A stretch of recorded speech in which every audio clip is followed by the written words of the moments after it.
Hello and welcome to the Crimson Misery Podcast, episode 25. My name is Will Rainbolt. I hope you all are doing well. It is January 30th, 2025. It is a Thursday.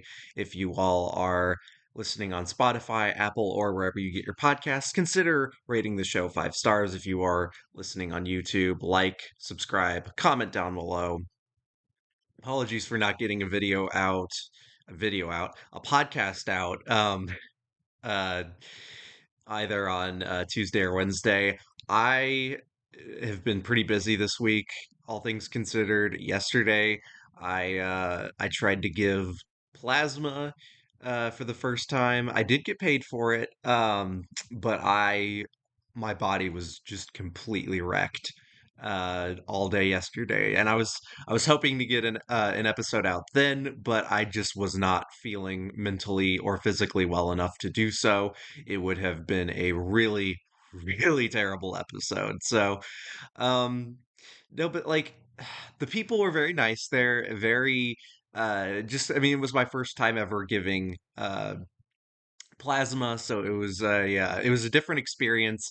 But having your finger pricked, having a needle in your arm, constantly sucking blood out of you is definitely wasn't even the worst part, because the worst part was walking back to my car and just feeling like I was gonna pass out. Uh, I literally was just dropping things left and right. I don't know how I got everything uh back in my car. So I don't know. I guess that's just willpower. My namesake after all. So anyway, um, yeah, so if you are looking to donate plasma, just remember to eat a good meal beforehand, wait a few minutes before at least 10 to 15 minutes before you like walk out to your car, just so your body can kind of reset after giving blood, because yeah, I definitely messed up there. I left a little too early, so that's kind of why, but all in all, it was worth a try, but just not really for me. So, um yeah, that's sort of why there was no episode yesterday, but I am back. I will hopefully, if I can if my brain clears all the fog out, hopefully I can be somewhat analytical in my approach to college basketball. So the big women's matchup on Monday was South Carolina Tennessee, and as much as Tennessee tried um, to hang in there, to hang in this game, they really struggled from three, and I mean really struggled. I think both the men's and women's teams of Tennessee are some of the most inconsistent shooting teams I have ever seen, because like every time Tennessee would try to get going, they would always try to cap it off with like a three from like Jewel Spear or Tess Darby or Talasia Cooper. Like they would try, but they would never ever go down. They were 3 of 26 from 3 point range, and they lost by 7. So had they just made a few more threes, this probably would have been a completely different ball game. Because when they were driving inside, they were actually having some success against South Carolina, and it just really, but it was very inconsistent. And South Carolina, just with all of their depth, and even if like a couple players get into foul trouble, they aren't really rattled at all. So yeah, South Carolina just used a lot of their depth again. Joyce Edwards had 18. Again, one of the best freshmen in the country. Uh, just continuing to go off for Dod Staley's team. And yeah, just Tennessee 3-5 now in the SEC. Gotta get going somehow. Because this, I mean, this sort of game against South Carolina will happen quite often, but you just can't let it happen to other opponents. Need to start shooting the ball better. Um, and yeah, hope for a better result. So, and then let's move to Wednesday. Maryland bounced back after losing 3 games last week. Um, they dropped from 8th to 14th, which I guess is a little fair. I thought they were going to be dropped down way lower, personally, after losing 3 games, especially now that they're without Brie Alexander. They did have Sellers back for the game against Penn State, but they ended up winning 82 to 73. Or not Alexander, Brie McDaniel. Sorry, who was I thinking of? Um,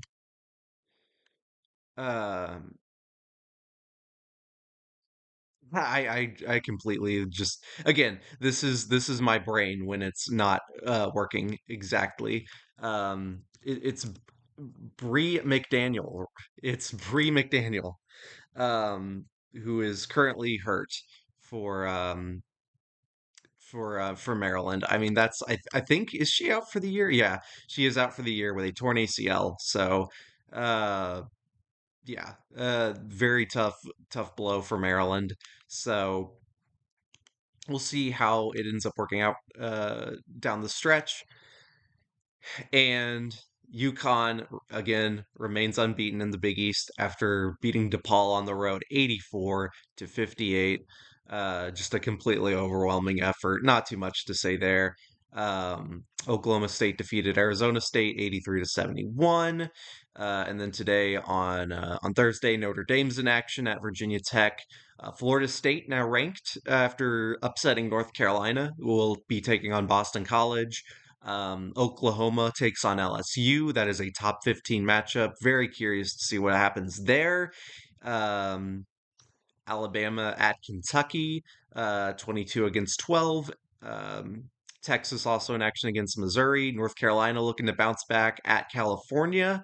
We'll see if their defense can step up against the Golden Bears, or if California will win at home. Sorry, and then Minnesota at USC. That's going to be a pretty good matchup on Peacock at 10 p.m. So let's go then to the men's side. Let's start on Monday, um, where we had some very chaotic games. Starting with the NC State Duke game, NC State looked really good to start this game. They were up by, I think it was either 10 or 12 in the early going, and with guys like Dontrez Styles having 18 points. He really played well. Trey Parker, not the South Park co-creator, but player for NC State, had 15. Their threes were raining down, and whenever you're trying to pull off an upset on the road against a very highly ranked team, you need to slow the game down a little bit and hit your 3 pointers. And that's what NC State was doing, but Duke, way too talented. Cooper Flag once again had a insane dunk, had another outstanding game with 28 points, 7 rebounds, and just willed Duke's way to winning this one. Con Kneppel had 19 also. Um, Sion James had 13. Um, but this game, kind of, I mean, they Duke obviously able to pull away. The um the weirdest part of this game came in the final few minutes of this game in the second half, where Maluak for Duke ended up puking on the court, uh and and he had to end up going to the locker room. I don't think he ended up returning. And then just a few moments later, there was this girl in the Cameron Crazy section in Cameron Indoor Stadium who passed out. And so they had to like stop the action. There were all these like, so after these like equipment managers had like a bajillion towels trying to cover up, the puke on the court, there was this girl who just passed out. And I mean, obviously I think it comes from a multitude of factors where you're packed like sardines. You're always standing. It's seemingly pretty hot in that sort of environment. So, uh, obviously, like that's definitely um cause for concern there when someone passes out. And the ESPN cameras caught it happening where the people there, like the EMTs or whomever ended up getting her, were just like carrying her out like a rag doll almost. It's like they were, and I get it, like trying to, get her treated, get to an area where she's able to be looked at. And but it just seemed like also part of it was just like to get the game going, and rather, the concern wasn't really on her, it seemed like. So yeah, very, very strange to me. Um, and last I heard, I mean, she was able to, leave the stadium under her own power, so that's really good. I think Myron Metcalf had provided that update for ESPN. So yeah, good to hear on that note. But yeah, Duke wins in a comeback fashion, 74-64, over rival NC State, leading into the Duke Carolina game on Saturday. And then a game that I think defies like any sort of logic in college basketball. Arizona wins in overtime against number 3 Iowa State, 86-75. This was a game that Arizona seemingly had in the first half, played very well, and then Iowa State just took over in the second half, and then uh, kind of was evenly played for a while. You had you know Taman Lipsey and Keshawn Gilbert having really good games. Josh Jefferson for Iowa State also playing really well. Um, yeah, but look, as much as Caleb Love has struggled this year, he saved Arizona this game. I've been tough on Caleb Love, I'll admit. Um, but he hit a big shot to put Arizona ahead in the second half. And then when Iowa State regained the lead, um, and then I think uh, was it I forget who was at the line, made one of two for Iowa State. So it was still a 3-point game, but Caleb Love ends up hitting like a 55-foot half court shot to send the game into overtime. And then he hit two more really big three-pointers in overtime to pull Arizona ahead for good. And look, man, it's that Dion Waiters quote where it's like I'd rather, I'm paraphrasing, but it's like I'd rather shoot 0 for 30 from 3 instead of 0 for 9, because if you went 0 for 9, that means you stop shooting. And man, for Caleb Love, that philosophy paid off, because look, 8 for 22 overall is not very good. He was also at one point like 1 for 11 from 3, I think, or 2 for 11, something like that. And he saved them, though. He made them when they counted. Um, Still has had a very lackluster year. Caleb Love has. I mean, only 30% from 3 on the year. That is not his career low, but it is close. It is close to his career low. And like, again, his points per game, he's dropped 2.3 points from last year. So we'll see if he ends up bouncing back. But at the same time, um, he already, like, this game for him could be like a catalyst for future games. So we'll see if that ends up paying off. So let's get some other matchups. So Michigan defeated Penn State. Penn State really played well in this one at Michigan, but the Wolverines did end up bouncing back after the loss at Purdue.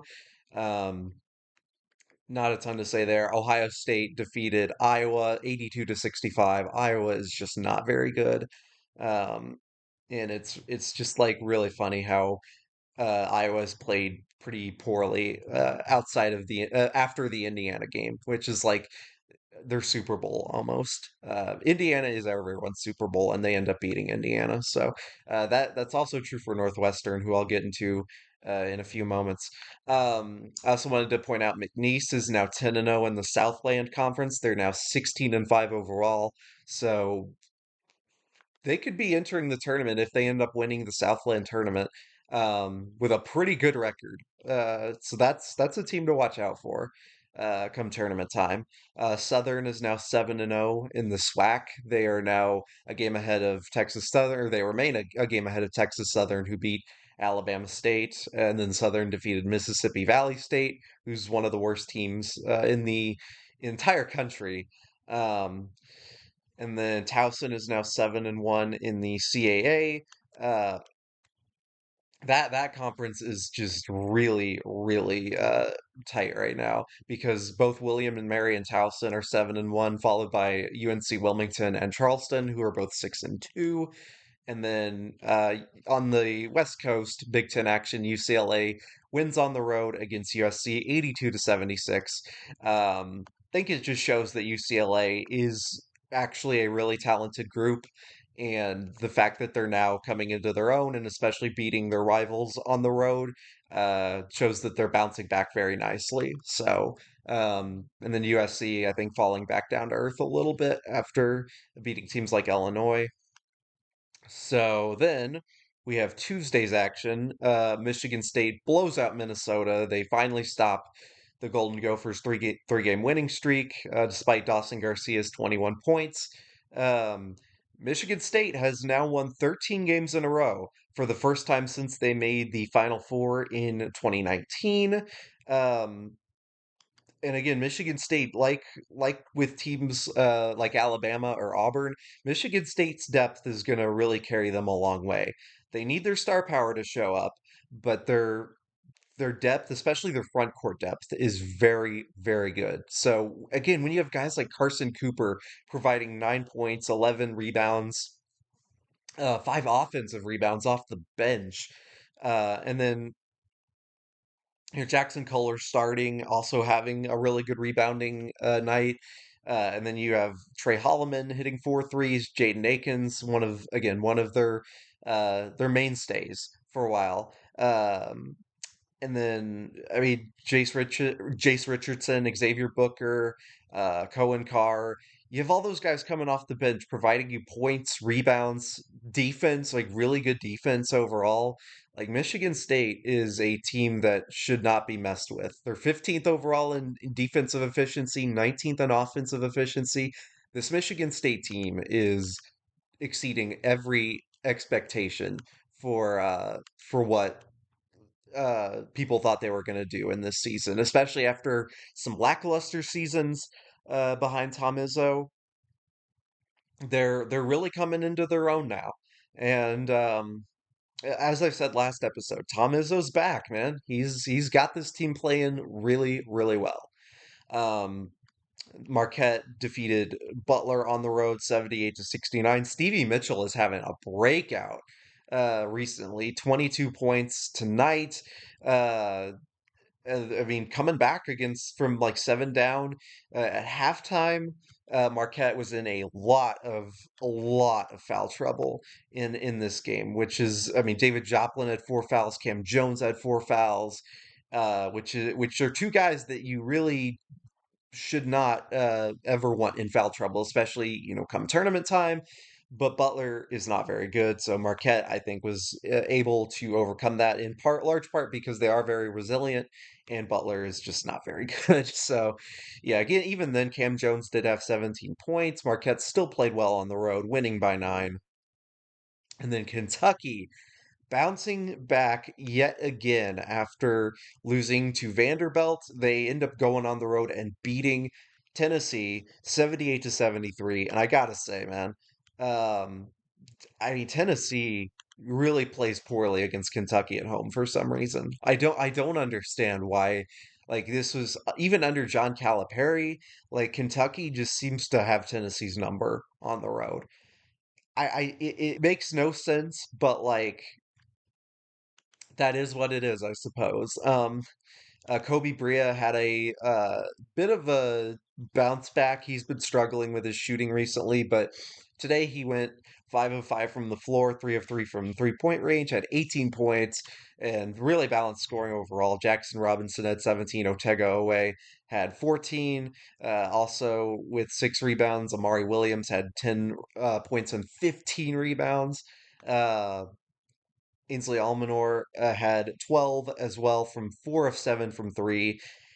This Kentucky team, again, defensive problems aside, when they get into a groove offensively, and especially without Lamont Butler, this Kentucky team could be pretty tough to handle. So, and again, like I said, I've said before when this Kentucky team struggles, it's whenever Lamont Butler does not does not play. Also, Kerr Kriisa is hasn't been playing at all recently.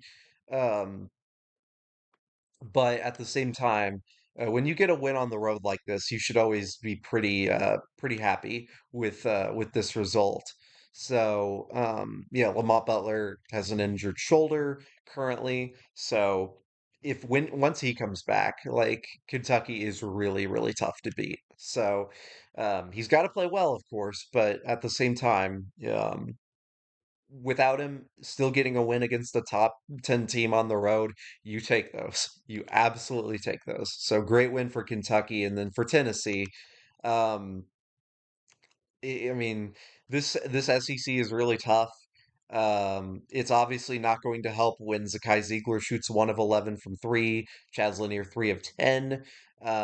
Tennessee did make 11 threes, but that was also with 45 3-point attempts. So yeah, I mean they're gonna have to start really I don't like it's very weird because they only turned it over 5 times, but when you can't hit your shots, that's going to doom you for a lot of games. So yeah, I don't quite know what really to make of this Tennessee team as of right now because a lot of it is due to the SEC being really good, and at the same time, um, you got to fix your shooting woes. Have to get better shot selection, have to work on your shooting because they're getting good looks, they just aren't making them like they were early on this year. Because when they do make them, they're an incredibly tough team to beat. But when they're struggling, and especially against Auburn, especially here against Kentucky, um, they have so many problems. And um, yeah, their defense clearly is not as powerful as it was in previous years. I know they're second in defensive efficiency, but they also just seem to be giving up a lot of drives. They seem to be. I don't quite understand what the eye test doesn't really show that. So, and I know Kentucky's a really good offensive team, but that's just what I've been seeing overall. Whether it be dribble handoffs or just ISO ball. They just seem to be kind of lost for a lot of the games that they've been defeated in. So again, for Tennessee, they have a lot to clear up. I think they will be fine, but this is a bit of a head scratcher. Losing at home again to Kentucky, it just doesn't really make a ton of sense overall. But let's move on. So Texas A&M defeated Oklahoma. Don't have a ton to say about this one. 75 to 68. Oklahoma not really very good after starting off pretty well, but they've definitely fallen back down to earth. St. John's defeated Georgetown 66 to 41. Georgetown got obliterated this one. Kadari Richmond and Zubi Ejiofor had 13 points, um, leading the way. And St. John's, they're now 9-1 in the Big East, so it's likely. I mean, UConn's right there too, and Creighton's having a bit of a bounce back. Xavier could be in the mix, but right now St. John's and Marquette are at the top of the Big East, so we'll see. And then Louisville, Louisville is the second best team in the ACC. I think they proved it tonight. Clemson, you can make a case for, but Louisville defeats Wake Forest 72 to 59 at home. Uh, Pat Kelsey, Coach of the Year candidate, as well as Mark Byington, of course, for Vanderbilt. They win 72 to 59. Chucky Hepburn had 14 points. Terrence Edwards hit some big shots. Louisville definitely is really coming into their own now because I think they've won 10 in a row now. I think they started like 6-5 and they're rolling right along now. So I believe their only loss was to Duke at home. So yeah, Louisville playing their best basketball right now. So good for them. Um, Miami of Ohio is now 7-1 in the MAC after defeating Eastern Michigan 89 to 80 at home. Um, Toledo is 6-2 after defeating Ohio 86 to 83. Uh, a lot of teams in the MAC were playing on Tuesday. So then Akron defeated Northern Illinois 80 to 70. So Akron is now 8-0, leading the MAC. Uh, that is a conference that really also needs to have a lot of eyes on it for the conference race. So, and then Morehead State defeated Southern Indiana 66 to 65 at home. Morehead State now 9-2 in the Ohio Valley Conference.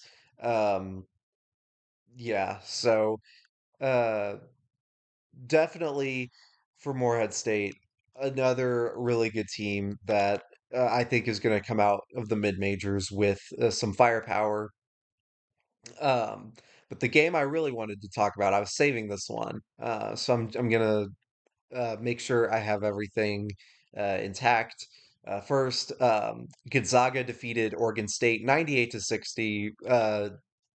Big win after Oregon State defeated Gonzaga at home, of course. So Gonzaga has now won two in a row.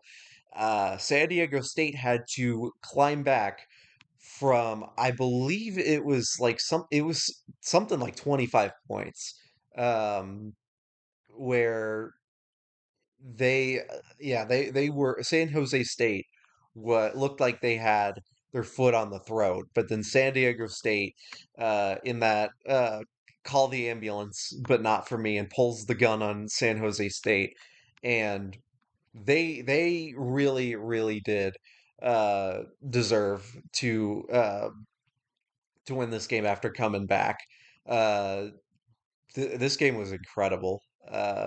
Incredible to watch. Magoon Gwath had 24 points, and then uh, yeah, Miles Bird also went 3 of 6 from three to help San Diego State.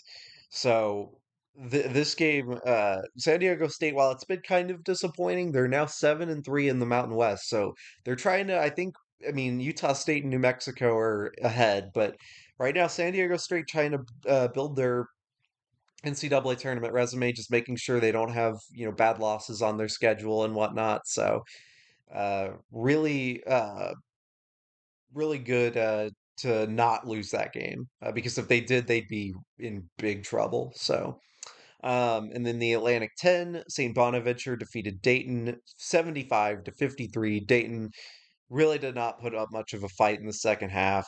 Not looking good for Anthony Grant's team. St. Bonaventure now 4-5 in the Atlantic 10.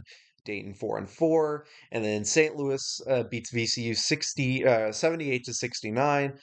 Both teams are now 6-2, and then there's a fight that happened in the stands where I didn't see quite what happened, but it was really funny just to see.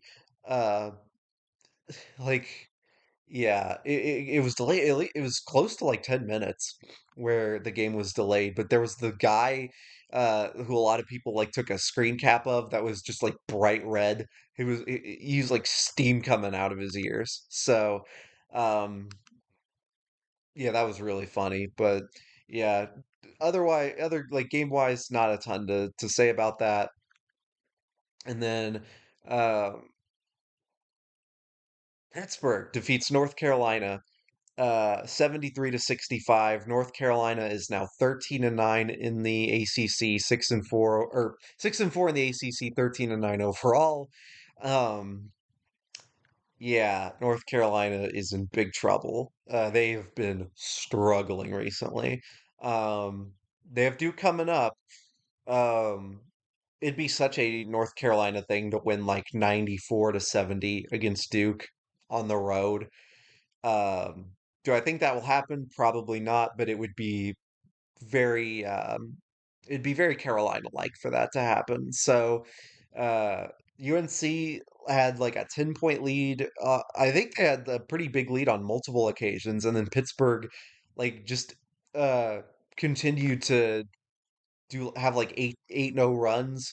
Um Zach Austin had a really big game with 15, who had a pretty late three to put Pitt ahead for good, and then Carolina just could not uh, could not get going despite uh, efforts from R.J. Davis and Elliot Cadeau. Seth Trimble went 3 of 14. Um, yeah, not great shooting effort for him, and yeah, Pitt, good win for them. They're just kind of right now a bit mediocre in the ACC, but they do pick up the win against Carolina, who's again now 13 and 9. It's not looking good for Hubert Davis's club. That is for sure. And again, I've talked about Hubert Davis being on the hot seat a little bit. I mean, I know he's made a national championship game, but at the same time, it's right now for this season anyway, it's not looking great. So, and then this game, this was the game I wanted to talk about. I was saving for last. Kansas survives against UCF, a team that they beat by 50 points at UCF. They win 91 to 87 at home. I know they were without Dajuan Harris. Kansas was. They got KJ Adams back, but they were without Harris. Zeke Mayo and Hunter Dickinson each had 24. But a big game from Keyshawn Hall. 34 points, 5 of 7 from three, hit all 11 of his free throw attempts. UCF put up one hell of a fight. Um, but also the refs also put up a one hell of a fight in this one too, I gotta say. So there was a couple of really strange calls that happened where one of UCF's players was clearly fouled underneath, but it was called against him, and then UCF was fouled uh, deliberately to try to, not get a 3-point attempt off, but it looked like he was in his shooting motion when the foul occurred. So, likely he could have been sent to the line for three to try to tie it. Not saying UCF would have like tied the game, made all of them, because he did not make the first one even when he was fouled, but it just seemed like just seemed very interesting for the calls to be like that. But again, Kansas does bounce yes, but uh, their performance overall, especially on the defensive end, was a bit to be desired, left a lot to be desired. And then, yeah, just I said a lot about Kansas earlier on, but still, like AJ Storr only played 7 minutes with 5 points. So it's just this Kansas team, like while they do have a lot of star power and they have a lot of firepower, especially with Flory Badunga having a bit of a breakout these past couple games. Um, this team is susceptible to playing potentially down to their competition whenever whenever their players are playing as well. So when their star players are kind of having lackluster games. So Wednesday had a couple of intriguing games, but nothing like incredibly surprising, I would say. Both Auburn and Houston rolled to big wins. Auburn beat LSU on the road, 87 to 74. Janai Broom, 26 points, 16 rebounds. What a player he is, man. say what you will about Auburn, say what you will about Bruce Pearl. I know I have a lot to say about Bruce Pearl, but um, yeah, when Broom is back in the lineup and he's healthy and he's contributing and everyone else is around him is gets better from him, uh, this this Auburn team is incredibly difficult to beat. Um, Player of the year candidate, obviously. And Houston wins on the road against West Virginia, 63 to 49. Houston had a 20-point lead at halftime. This could have been a hangover game for Houston, but clearly not. So LJ Cryer led the way with 17 points. And then Alabama defeated Mississippi State 88 to 84 on the road. Great win for Alabama. Of course, Mark Sears had a bit of a bounce back game, 17 points, 6 rebounds, 9 assists. Joshua Hubbard had 38 points. Uh, but again, Mississippi State uh, had a chance to win this game.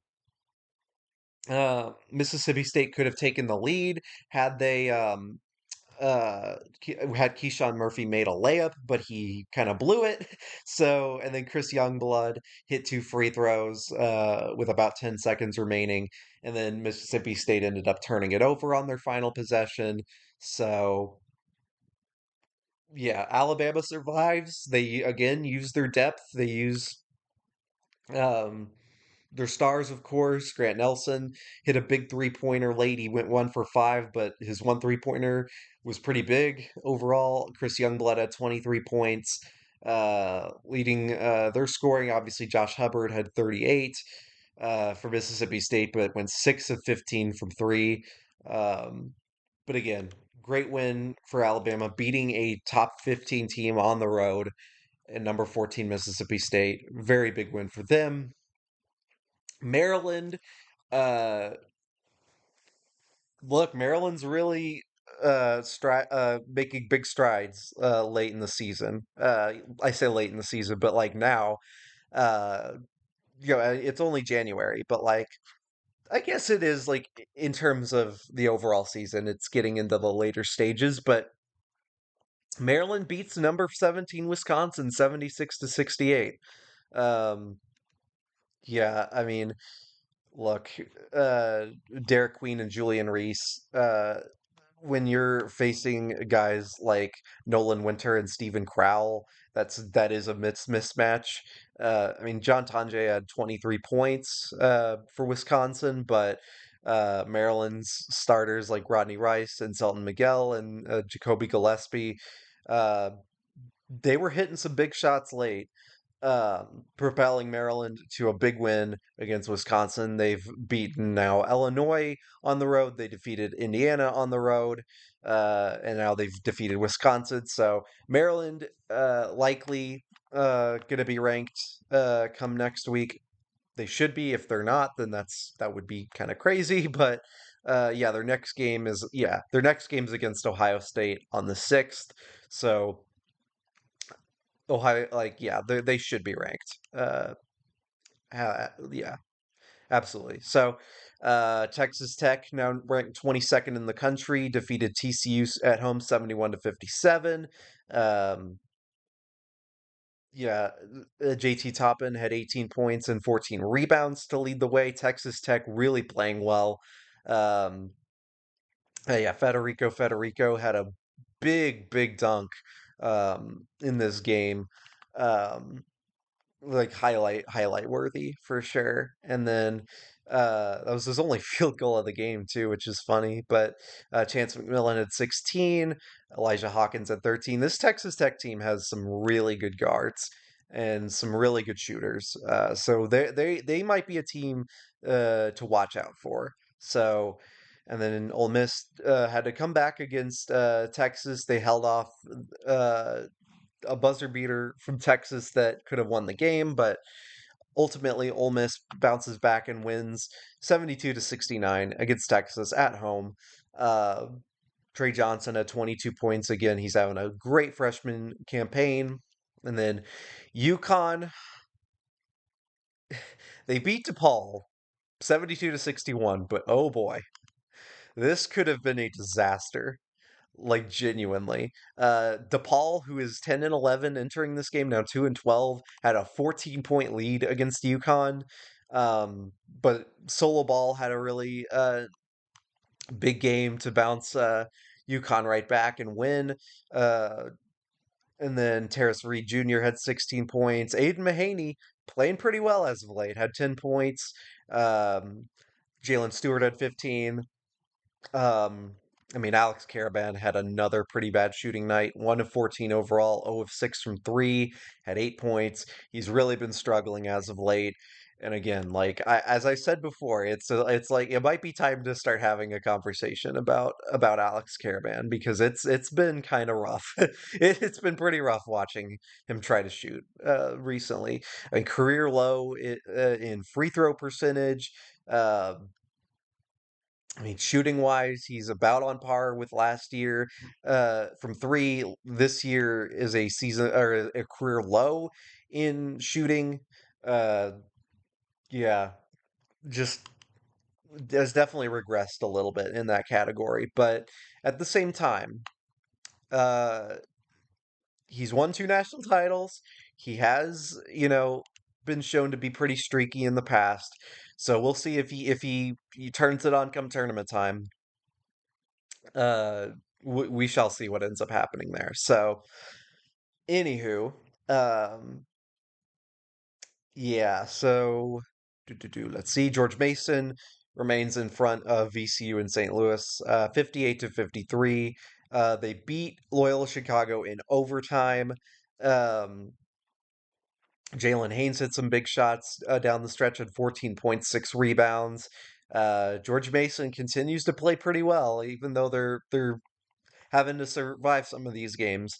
They are playing well as of right now. So a bit of a surprise in the Missouri Valley. So both Bradley and Belmont fall. So Bradley fell at home. They got crushed at home by UIC 93 to 70.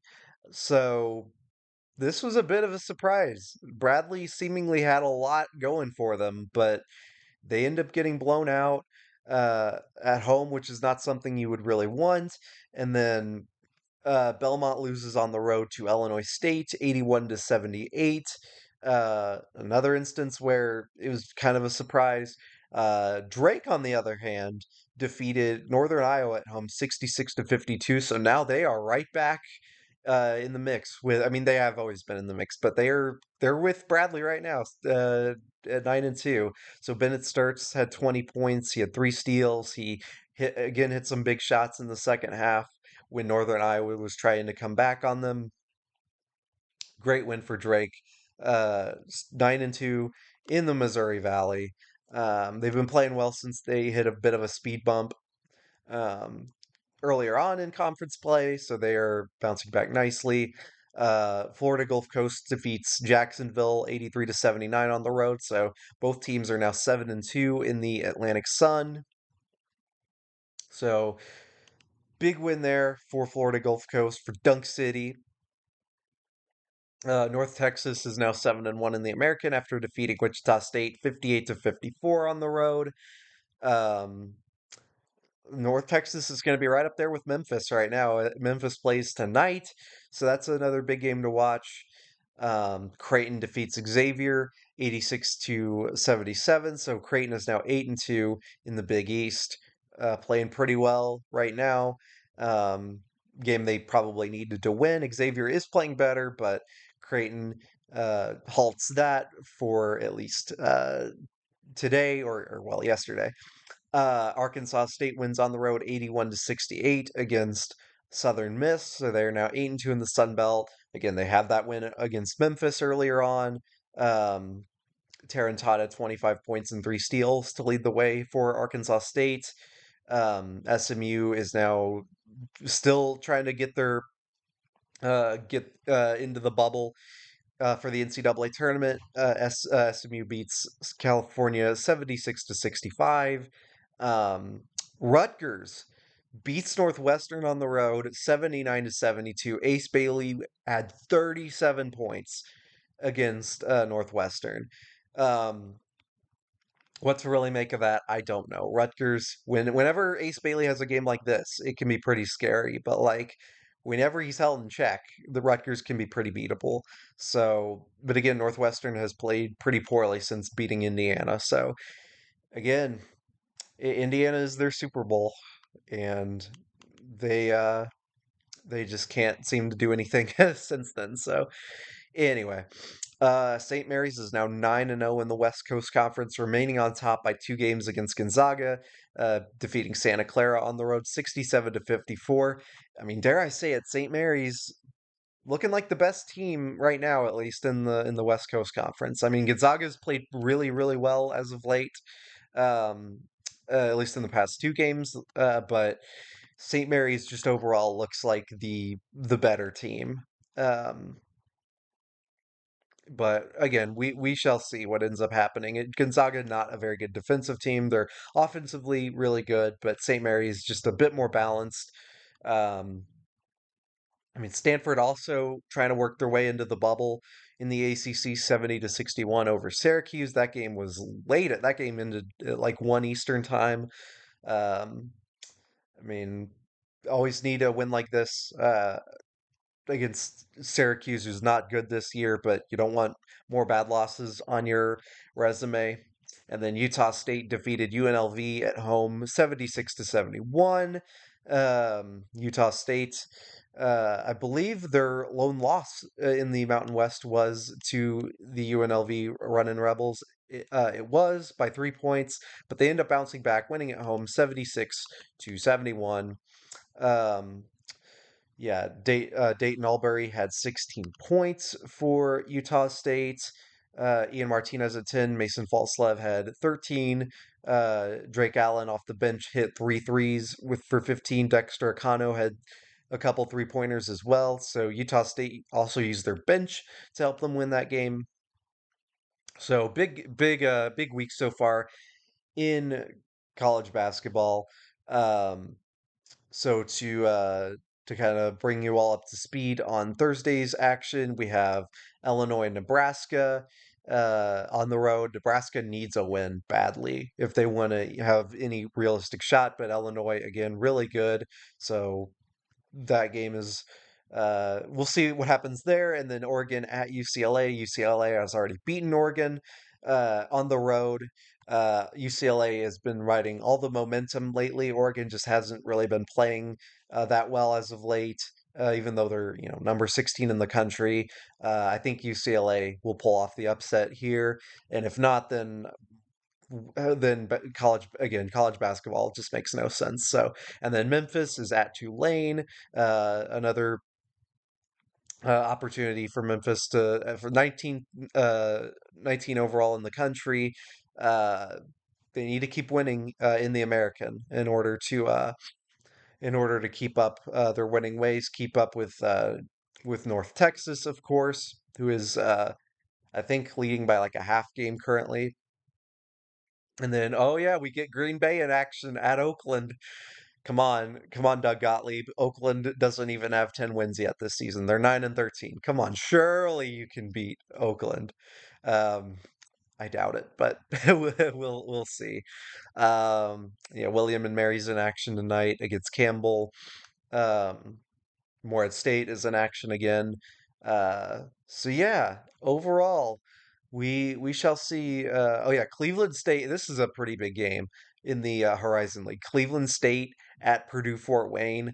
This could decide the Horizon League. Even though Purdue Fort Wayne's 2 games back of uh, Cleveland State.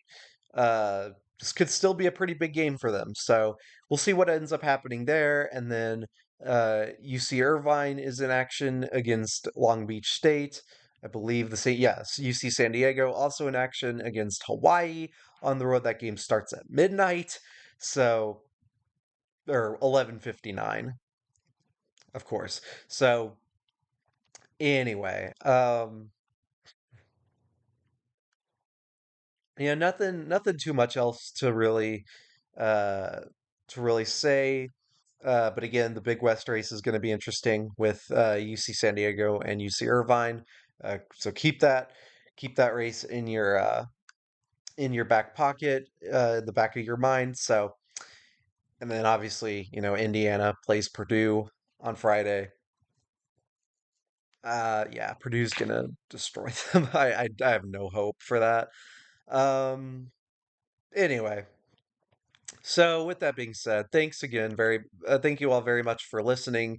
Uh, bit of a again, still kind of recovering from donating plasma, so not everything came out incredibly smooth, but still tried anyway. So anyway, thanks again, and I will see you all next time. Bye bye.